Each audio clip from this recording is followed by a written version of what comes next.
Olá, amigo internauta, seja muito bem-vindo a mais um programa Sobriedade em Foco. O nosso programa sempre focando trabalhar compulsão, obsessão, uso de substâncias químicas, uso de droga. E hoje a gente trouxe um convidado especial aqui, que é o Daniel Coimbra Andrade, psicólogo. Seja muito bem-vindo, Daniel. Obrigado. Prazer ter aqui você com a gente. Trabalha com recuperação há 10 anos.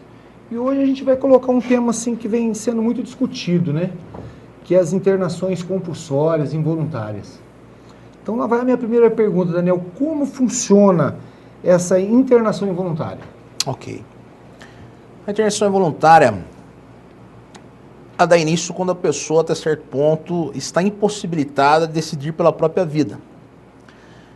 É uma questão muito polêmica. Nós temos hoje muitos órgãos, muitos profissionais da área da saúde investigando a fundo a possibilidade ou não das internações involuntárias, mas a gente reconhece ela como sendo uma necessidade.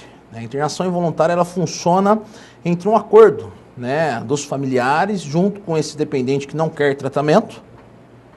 E é claro que você tem ali o alicerce, que seria o centro de tratamento especializado, fazer com que se cumpra essa internação involuntária. A forma hoje que a gente reconhece a internação involuntária, apesar das polêmicas, das resistências todas, seria a questão que envolve... todas as pessoas acreditam e falam que estar internado contra a própria vontade seria uma injustiça. Injustiça não é essa pessoa que está se drogando ser internada contra a própria vontade. Injustiça é você ver um filho que você ama, uma pessoa na qual você se dedicou a vida inteira pelo bem dela, investiu nos estudos, investiu na educação, investiu no bem-estar entre a sua família, se drogando e não poder fazer nada para poder ajudar. Então, a questão da internação e da involuntariedade ainda é muito polêmica, tem que se discutir bastante. Os familiares hoje precisam buscar uma clínica que realmente tenha referência, que saiba trabalhar com esse indivíduo, porque não é fácil. A resistência que essa pessoa, em alguns momentos, coloca frente ao tratamento dificulta muito a área de atuação dos profissionais que estão dentro do centro de tratamento. Certo. Daniel, agora, quando a gente fala de involuntariedade, como funciona, qual o papel exato da família nesse processo? A família entra em contato, pede o resgate. Como é que você identifica a necessidade desse tratamento involuntário? Como é que se caracteriza isso? A família, ela precisa ser triada. Né? Você não pode simplesmente pegar o telefone, atender o telefone de centro de tratamento, a pessoa procurando ajuda e falar, olha, eu quero internar meu irmão, eu quero internar meu pai, eu quero internar meu marido, e você falar, não, pode trazer. Isso não existe. A família precisa recorrer ao centro de tratamento, é feito todo um processo de triagem, junto com os familiares ali, geralmente com os sanguíneos, pessoas que estão bem a par de toda a situação que está acontecendo na vida desse dependente. E aí sim, você vai descobrir quais foram as formas de tratamento já pré-existentes antes do ato da internação involuntária. É interessante saber se essa pessoa verdadeiramente precisa de uma internação involuntária. Será que já tentaram conversar com essa pessoa? Será que já tentaram proporcionar um tratamento ambulatorial? Já procurou algum profissional da área da saúde? Já fez um atendimento psiquiátrico, psicológico? Todas essas opções, antes da internação involuntária, elas precisam ser praticadas. A internação involuntária realmente é quando a pessoa coloca a vida dela e dos outros em risco. Quando nós já tentamos outros caminhos, outros recursos, infelizmente não fomos felizes ou não conseguimos um resultado mais significativo.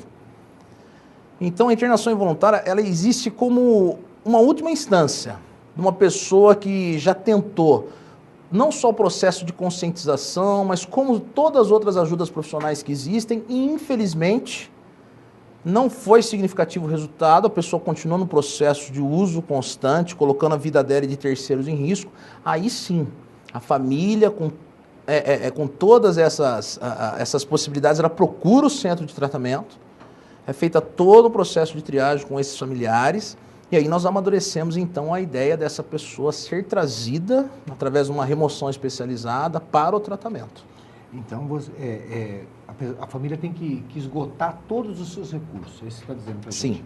Todos os recursos, CAPS que existe, grupos de autoajuda, internações voluntárias, se for o caso, se já tiver passado pelo processo, você tem que usar todos os recursos para depois, sim, fazer uma triagem com essa família, para você identificar a necessidade da internação compulsória. Então não é feita ao léu, por exemplo. Não. Igual muita gente imagina, que liga lá, ou por exemplo, vem buscar meu filho, você monta numa ambulância ou num carro e vai lá e pega ele na marra e traz. Como que é feito esse resgate, Daniel? Depois que essa família foi triada, passou por toda essa triagem, a família já se esgotou em todos os seus recursos de tratamento para esse filho, ou para esse marido, ou para esse ente querido. Como que é feito o resgate? Como é que é essa chegada até essa pessoa? Geralmente é assim. Uma pessoa não quer tratamento, ela não aceita vir para a clínica, né? Então entra, no caso nosso, né, como dirigente do centro de tratamento, a gente terceiriza todo esse processo. Então existe hoje equipe de pessoas que fazem essa remoção, né, que se chamam também de resgate, que se responsabilizam, né, junto com a família, avisando o Ministério Público de todas as formas legais, né, que determinada pessoa vai ser trazida para o centro de tratamento. Então essa equipe de resgate é muito interessante e a gente precisa ficar muito atento a isso, porque há necessidade das pessoas investigarem não só a idoneidade, mas como as empresas, né, que se responsabilizam por fazer isso. Então precisa verdadeiramente ser uma empresa já especializada nesse ramo de remoção, seja ela psiquiátrica, seja ela para um centro de tratamento para dependência química, mas pessoas que verdadeiramente saibam o que estão fazendo, porque pegar uma pessoa contra a própria vontade e levar para um centro de tratamento não é uma coisa fácil. As pessoas criam resistências, as pessoas não querem se internar, as pessoas querem continuar se drogando. Então, em alguns momentos, é necessário que a equipe de resgate tome uma atitude enérgica, como conter essa pessoa fisicamente para trazer para o centro de tratamento. Por isso que vai aí a dica das pessoas, quando forem procurar esse tipo de serviço, conseguir pessoas que verdadeiramente já atuam nessa área há um bom tempo, que sejam idôneas e que tenham, até certo ponto, experiência com esse processo da remoção. Muito bem. Agora, como que eu identifico essa credibilidade, tanto da remoção como da clínica? Aonde eu busco isso, Daniel? Aonde existe a possibilidade, porque existe a insegurança da família também, né? Existe, a gente vê aqui pelo tempo que a gente está fazendo o programa aqui, existe a insegurança da família. Ela quer que o filho vá se tratar, mas depois que o filho está se tratando, ela liga toda hora, não para de... Enfim, ela cria resistência diante até mesmo do tratamento do filho. Ela começa a questionar os profissionais que estão lá dentro. Então, como identificar a credibilidade dessa clínica? Então, existem várias maneiras de você conseguir identificar a capacidade ou não das clínicas e desse serviço de remoção, se verdadeiramente atende às suas expectativas, né? Eu acho que as indicações, para nós hoje, nessa questão de trabalho com involuntariedade, é o que mais conta.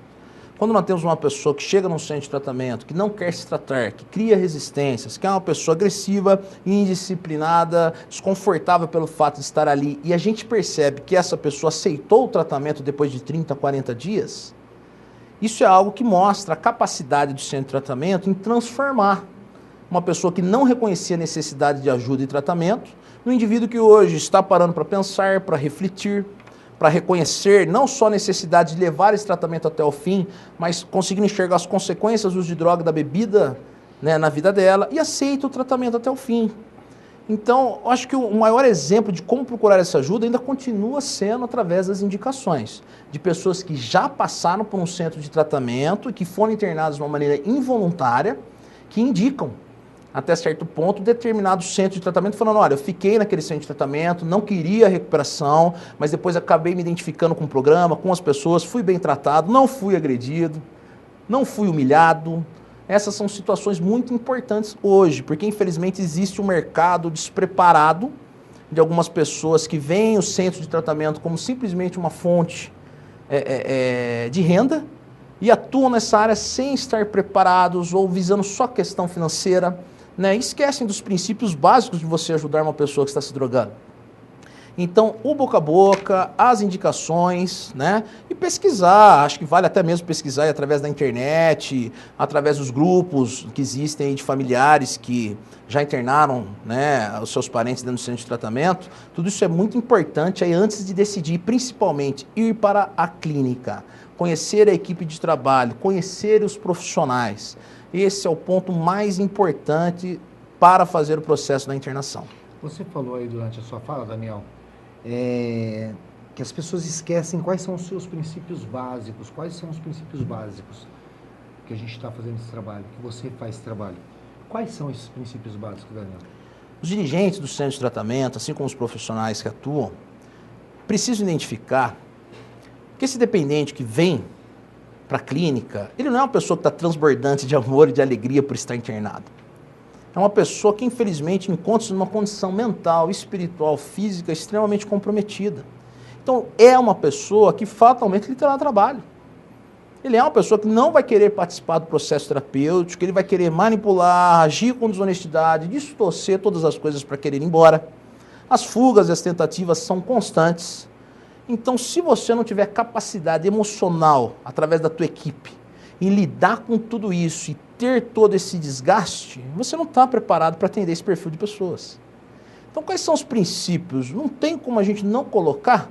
Os princípios são mais comuns, como a dedicação, como o amor que você vai ter que desenvolver por essa pessoa, né? E todos os outros princípios que a gente já conhece, como tratar as pessoas bem, como entender que toda aquela resistência, por mais que ela seja uma coisa dirigida para você, faz parte do indivíduo doente e não é uma coisa para você levar para o lado pessoal. E não tratar essas pessoas, que nem algum centro de tratamento faz, mal, né? Que acabam humilhando, acabam ridicularizando as condições que a pessoa vem para a clínica, acabam até tratando essas pessoas de uma maneira assim, de humilhação. Isso não pode existir dentro do centro de tratamento que faz internação involuntária. Ou você tem uma equipe preparada para atuar, entender que esse indivíduo é um indivíduo extremamente complicado, que ele vai trazer resistências para você e para os seus profissionais, ou você não trabalha com involuntariedade. Eu sou dessa opinião. Você falou uma palavra-chave aí, né, Daniel? Eu acho que está tudo baseado aí, o principal princípio que você falou aí é o amor, né? Sim. Você precisa gostar e querer fazer aquilo, e ter amor pelo próximo, e enfim, eu acho que é o princípio principal dele. Agora me fala uma coisa, nesse período todo de tratamento do dependente químico, como a família vai se tratar? Muito bem. Como levar a família para o tratamento? Porque muitas vezes existe a resistência da família. A gente interna aí pessoas de classe média alta, se acham diferentes, não se comparam, Como levar esses pais, essas mães, essas avós, essas esposas para a recuperação? Que se tornou dependente do cara, né? Sim. Tira o dependente químico dentro de casa, parece que está faltando um pedaço deles lá dentro de casa. E como levar essa pessoa para o tratamento, a família para a recuperação? Na verdade, voltando na questão da involuntariedade, o tratamento involuntário ele só funciona se a família verdadeiramente não só estar em recuperação, essa a principal necessidade, né? Se comprometer com tudo aquilo e lembrar também que quem faz a involuntariedade do tratamento não somos nós. É um conjunto, é um acordo entre família e centro de tratamento. Então, o que ocorre nesse processo todo? A família em si, como é ela que faz a involuntariedade do tratamento, partindo até do ponto de pedir para o serviço de remoção levar essa pessoa até a clínica, a família tem que ter um preparo muito grande nos encontros com esse dependente. Nos dias de visita, nas ligações. É interessante a família ir preparada para esse encontro, que geralmente o primeiro encontro ele é muito desagradável. Você tem uma pessoa que está ressentida contra a família por ter internado involuntariamente. Você tem uma pessoa que usa e distorce toda a realidade das coisas que estavam acontecendo, tentando trazer isso para benefício próprio. Então você tem uma pessoa que, infelizmente, ainda em 30 dias, talvez não esteja reconhecendo a necessidade de ajuda e do tratamento. Então ele vai tentar fazer de tudo para poder ir embora. Ele vai inventar uma série de situações, valorizar outras, distorcer toda uma realidade. Eu tenho alguns internos que, infelizmente, acabam atribuindo o fato de estar internado para a figura da mãe. Aí eu chego na visita, eu cumprimento meu pai, eu cumprimento minha irmã, mas com a minha mãe eu não quero falar. Por quê? Porque foi ela que me internou. Por mais que ele sinta amor por essa mãe, por mais que exista até essa reciprocidade, né, ele demonstra ali que ele está magoado, que ele está ressentido, e ele tenta manipular usando até mesmo dessas ferramentas. Passa a ser uma coisa até infantil. Mas, infelizmente, eu tenho pessoas que falam ou inventam situações que estão sendo agredidas, estão sendo persuadidos, estão sendo humilhados e que eles querem ir embora porque ali não é um bom lugar e que mentem a respeito de tudo isso para tentar convencer a família de que aquilo não é um bom lugar, que ele precisa ir embora dali urgente, que ele está correndo risco ali, não na rua. Então, a família precisa estar preparada. Através dos grupos que nós temos hoje, de Amores de Gente, de Naranon, de Alanon, a família precisa estar consciente do que ela vai encontrar no centro de tratamento. Em um mês você não vai encontrar uma pessoa que estava usando droga em quantidades industriais já transformada. Transbordando de amor. Não vai. Você vai encontrar um indivíduo ainda que vai tentar manipular, que vai tentar distorcer uma série de situações para poder ir embora naquele dia, naquele momento. E geralmente é aí que o tratamento funciona. Quando o dependente reconhece que seus familiares, através das inúmeras tentativas de manipular, não cederam a essas facilitações ou manipulações, ele acorda. Ele olha para a família e fala, poxa, meu pai hoje não me levou, né? Minha namorada veio aí, falou que está me esperando, que está bem, falou que me ama, que vai continuar comigo, que é para eu poder fazer esse tratamento. E quando ele se depara com essa situação, ele fica até o fim. E se a família for enérgica e falar, meu filho, nós te amamos, gostamos muito de você, mas só aceitamos você em casa sem usar drogas. Senão você não vai ter para onde ir. Pronto. Talvez era uma fala de uma mãe ou de um pai como esse que ia fazer toda a diferença no tratamento. A pessoa se identifica como sendo uma pessoa querida, amada, mas ao mesmo tempo reconhece que os pais estão mudando a postura e a maneira de lidar com tudo isso. E as visitas dentro do centro de tratamento, nesse caso da involuntariedade, ela precisa ter a postura de um profissional, né, intermediando todo esse processo. Claro. Essa é uma grande sacada, porque até certo ponto você começa ali na visita a ter elementos para poder usar isso a favor da recuperação, do processo de recuperação dessa pessoa, e não deixar ele distorcer essa realidade toda, ou inventar, criar algumas situações. E para isso tudo para a mãe falar que ama o filho, mas que não aceita mais ele drogado dentro de casa, ela precisa de um grande preparo, porque senão ela não consegue. Ela pensa que a mãe e o pai muitas vezes pensam que o amor é outro tipo de coisa, né? Agora, Daniel, é uma doença hoje pela medicina, pelo Conselho Mundial, né? Organização Mundial de Saúde, reconhecida como uma doença, já existe um CID para essa doença. Ela é uma doença do comportamento ou ela é uma doença do caráter do ser humano? Isso é muito relativo, né? Nós temos aí muitos profissionais, muitas áreas da ciência tentando explicar a origem e a natureza da adicção. Eu acredito que, enquanto a ciência, em particular, tentar ter uma verdade absoluta sobre isso, a gente não vai chegar num acordo, né? Se você perguntar para um padre por que meu filho não para de usar droga, talvez ele atribua isso a um problema espiritual, acreditando nas coisas que envolvem a igreja, o grupo de jovens ou qualquer outras situações, através da prece, da oração, que vai proporcionar a pessoa sair dessa condição. Assim como o médico, talvez, gostaria de identificar as questões fisiológicas do indivíduo, tentando explicar a tolerância, né, do organismo em função da reação com o álcool ou com a droga. Agora, o que a gente percebe hoje, que eu acho que seria uma das melhores definições com relação à dependência química, à dependência alcoólica, é olhar para as três áreas: a questão física, a questão mental e a questão espiritual. Nós acreditamos que investigar a natureza da adicção é algo que ainda há necessidade de ser feito, mas nós não focamos necessariamente na natureza ou no porquê que determinada pessoa demonstra compulsão e obsessão e outra não. Nós estamos mais preocupados assim, a pessoa tem esse problema e nós precisamos fazer alguma coisa rápido para poder tirá-la dessa condição. Agora, afeta a questão do comportamento e, como você colocou, a questão do caráter.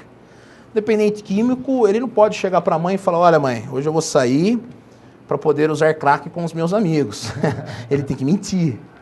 Né? Então ele, mãe, eu vou sair hoje com uma menina, eu vou numa festa, eu vou na casa do João, do Pedrinho, e a gente vai sair para poder comer um lanche, ou seja, ele mente descaradamente para poder conseguir dinheiro e então se realizar no processo de uso. Né? Então a mãe, muitas vezes por não saber como lidar com essa situação, ela acaba cedendo, dando dinheiro, acreditando na mentira do filho. Então, já há uma deturpação do caráter aí. O dependente químico, para usar drogas e sobreviver, ele precisa ser mentiroso. Acreditando na mentira do filho, você está querendo dizer que ela sabe que o filho está pegando dinheiro? Muitas vezes, sim. Sabe que ele está pegando para usar droga, mas está escondendo tudo isso. Está escondendo dela mesmo, da própria família, dos vizinhos, de todo mundo. Ela esconde isso. Ninguém quer ter um filho que usa droga. Ninguém quer ser reconhecido como a Dona Maria, que tem um filho que chama Pedro, que é usuário de droga. Então, os familiares ainda escondem esse problema, deixam de procurar ajuda, deixam de tomar algumas decisões um pouco mais enérgicas, com medo de que os outros saibam de todo esse processo. Em função ainda da discriminação, do preconceito que existe, que ainda é muito grande na relação dessas pessoas. Muito bem.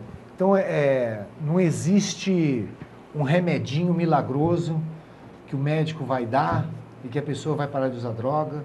Não existe uma bênção de um pastor milagrosa que o cara vai parar de usar droga. Eu queria que você falasse um pouquinho mais para mim. Você falou sobre o aspecto físico, mental e espiritual. O que seria o físico, o que seria o mental, o que seria o espiritual? A questão física envolve a questão da compulsão, né? Só antes de entrar nesse aspecto, eu respeito muito as outras formas de tratamento. Para muitas pessoas, a religião foi suficiente, para outras, a medicina até certo ponto conseguiu tratar, assim como a psicologia, mas o que nós percebemos que hoje é mais efetivo e que funciona, ainda continua sendo os grupos de anônimos e os centros de tratamento, tá? Então, só para colocar que a religião para muitas pessoas ainda funciona, o tratamento psiquiátrico, psicológico, isso é muito importante e o melhor de tudo é você unir tudo isso. Então, o aspecto físico, por exemplo, já entrando na tua pergunta, a gente atrela isso à questão da compulsão. Existem pessoas que conseguem fazer uso controlado do álcool e outras pessoas não. A partir do momento que dão início, não conseguem parar. Existe, talvez, realmente uma tolerância dentro do organismo, onde essas pessoas conseguem usar em quantidades maiores, né, e acabam tendo uma tolerância em função de toda essa química absorvida. Então, a parte física seria a compulsão, esse ato repetido de se obter algo, seja pelo crack, seja pela maconha, seja pelo álcool, qualquer outro tipo de droga que exista. A parte mental, né, que a gente coloca aí, física, mental e espiritual, seria o processo da obsessão. O dependente químico, ele vai dormir no domingo pensando o que ele vai fazer na segunda-feira para poder usar mais. Ou seja, ele não tem reflexão. Enquanto as outras pessoas normais vão dormir talvez no domingo, depois de terem passado um dia com seus familiares, né, pensando nas contas a pagar, numa maneira de poder evoluir num emprego, num cargo que ocupa, o dependente químico ele vai dormir pensando só no que fazer para poder usar mais no dia seguinte. Né? Então ele fica obcecado por todo esse processo. Os pensamentos dele ficam todo momento pensando na droga, no álcool, na droga, no álcool. Ele não consegue sair dessa condição. É que nem aquele primeiro amor da vida que você teve, aquela namorada que você ficou apaixonado, seja na escola, que tudo que você ia fazer você pensava nela. É essa relação que o dependente tem com a droga. Ele não consegue pensar em outra coisa que não seja em maneiras e meios de conseguir usar mais. Então esse é o processo obsessivo. E a parte espiritual, o dependente, ele acaba falindo espiritualmente. Ele é um cara que passa para o total egocentrismo, ele só pensa nele. Ele não consegue raciocinar acerca do dinheiro, ele não consegue raciocinar que os familiares precisam dele, ele pensa de uma maneira extremamente egocêntrica, egoísta, onde ele se coloca como prioridade de tudo, e ele começa a agir de uma maneira onde ele não tem mais coletividade. Não existe mais viver para a família, viver para ajudar o próximo, trabalhar, ou criar, ou educar as pessoas. Isso não existe para o dependente. Como ele está obcecado, ele só consegue pensar nele. E essa é a falência que a gente coloca em termos da espiritualidade que o programa me oferece. Ele precisa sair desse pensar só em mim e começar a pensar de novo no coletivo, nos outros, né? Tirando ele de foco de todas essas situações. Parar de tentar um pouco mudar os outros e mudar a si mesmo, né, Daniel? Também. Porque o que aquele dependente químico procura muito, ele está sempre querendo mudar os outros, manipular os outros, ele nunca procura olhar para dentro de si Sim. e ver o seu verdadeiro eu e tentar mudar o caráter. Daniel, isso é uma predisposição dessa compulsão? Isso é genético? O que a medicina diz sobre isso? Então, o que a psicologia fala sobre isso? Então, nós temos muitos estudos que apontam realmente uma predisposição genética, né? Estudos recentes aí, que promovem, falam dessa tolerância orgânica que determinadas pessoas desenvolvem em função da química da droga, né? Agora, em contrapartida, nós também temos uma série de profissionais tentando não só descobrir a natureza da adicção, mas como tentar fazer uma interferência em todo esse processo, né?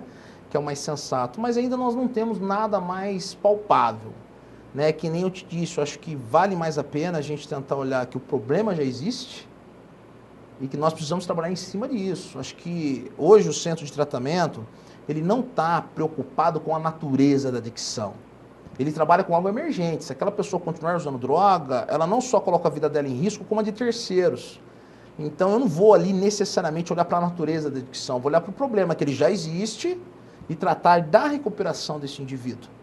Agora, a psicologia em si, ela tem uma série não só de filosofias, mas como ela tem uma série de teorias aí com relação à drogadicção e ao alcoolismo, né? Sempre é levado para a área emocional. Né? As pessoas, a certo ponto, quando se drogam, quando bebem, elas têm uma mudança temporária ali de personalidade. A pessoa acaba fazendo coisas, vamos colocar assim, sob efeito da bebida, que sobra ele não consegue. Por exemplo, tem alguns problemas que são colocados até mesmo na infância. Você tem um menino que é extremamente tímido, introvertido e calado. Ele não se relaciona bem com um grupo de pessoas da escola. Ele gosta de uma determinada menina na classe, mas ele não consegue se declarar para essa menina. A partir do momento que ele bebe, ele consegue dançar, ele consegue se sentir fazendo parte daquele grupo de pessoas da escola dele, ele consegue se declarar para essa menina e falar, olha, eu gosto de você. Coisas que a partir do momento que ele para de beber ou que ele não usa droga, ele volta naquele indivíduo tímido, calado, introvertido. Então a droga é um reforçador. E o álcool. Para a pessoa poder fazer coisas que sobra ele não consegue. Em contrapartida também você tem as pessoas que se drogam ou que bebem porque emocionalmente não conseguem resolver seus conflitos, seus problemas, suas particularidades. Pessoas essas que até certo ponto usam a droga e o álcool como uma válvula de escape. Então, é inúmeros os fatores aí colocados pela psicologia, até mesmo pela psiquiatria, né? Que se refere à questão dessa questão emocional do dependente. Muito bem, Daniel. Queria te agradecer demais a sua presença aqui. Ok. A gente está chegando ao nosso final aí, né? Ó, e agradecer aos nossos internautas por esse programa, a sua presença muito especial. Eu queria, antes de terminar, Daniel, que você deixasse um recadinho para as famílias, aquelas pessoas que ainda estão sofrendo na sua vida de uso de droga, de álcool. Deixasse um recadinho, principalmente para os pais que estão nos assistindo agora. Legal. Então, eu queria deixar um recado para vocês, dizendo que a internação involuntária, ela funciona, né? E que, repetir para vocês que injustiça não é você internar uma pessoa contra a própria vontade.